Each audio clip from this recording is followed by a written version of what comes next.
7 sur 7. Le Biarritz Olympique visait un 7e succès à domicile en autant de matchs à Aguilera cette saison.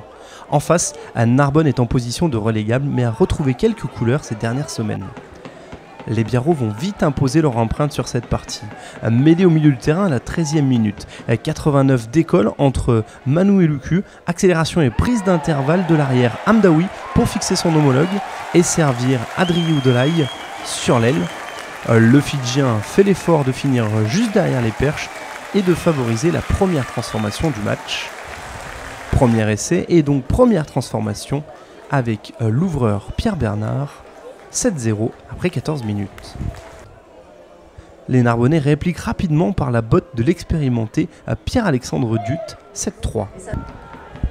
Mais c'est bien Biarritz qui s'est installé aux commandes. Derrière une nouvelle mêlée, on prend les mêmes et on recommence. Manu pour Lucu qui sert Hamdaoui et cette fois-ci à l'arrière du BO se joue en solo de la défense audoise. Nouvel essai d'Hamdaoui et un essai transformé du bord de touche par Pierre Bernard. Biarritz déroule. Après un nouveau déboulé d'Hamdaoui, ses compères sont dans l'avancée. Vakasegou fixe la défense, Lucu relève pour une charge de Bastien, puis le demi de mêlée remet intérieur à Alban Placine. Le capitaine Biarro se contorsionne pour inscrire le 3e essai de son équipe. Un essai une nouvelle fois transformé par Pierre Bernard sous les champs basques.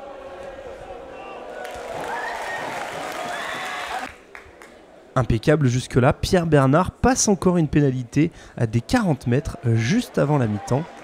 24-3, un score à la pause entre Biarritz et Narbonne.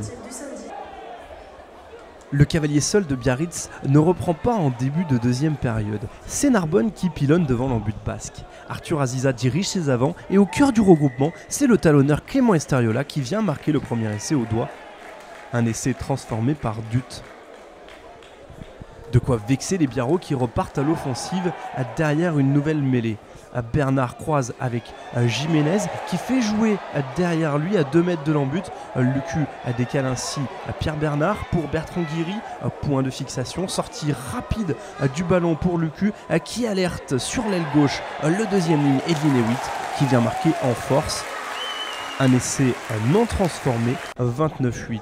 Et les Biarros sont de nouveau dans le bon sens. Jean-Baptiste Singer casse un plaquage et entre dans les 22 mètres au doigt. Lucu distribue à Kabary d'abord, puis à Bernard. Ensuite, l'ouvreur qui sert d'une sautée Hamdaoui qui lui-même glisse à l'ailier Johan Artru pour un nouvel essai.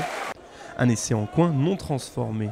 À 34-8, Narbonne s'accroche encore. Percée de Ravouetaki, passage par le sol, nouveau point de fixation généré par le pilier Choku. Puis Aziza ouvre vers la droite, Pechetto pour Fekitoa qui trouve l'arrière Stott, qui en donne à l'ailier Georgis. Et après cette revue d'effectifs des arrières, c'est le 3e ligne Benjamin Collet qui vient marquer un essai en bout de ligne. Un essai non transformé, 34-18. Puis Narbonne ne fait plus rire Aguilera. Sur cette nouvelle offensive, les visiteurs filent inscrire un 3e essai qui enlève provisoirement le bonus offensif au basque.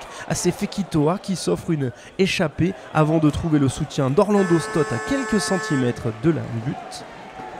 Mais les Basques veulent bonifier leur victoire. Il faut pour cela un 6e essai.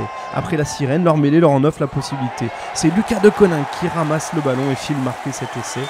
Un essai transformé par Luc Burton. Une victoire bonifiée 41-18 pour Biarritz devant Narbonne. Le BO s'installe ainsi dans le top 5 de Pro D2.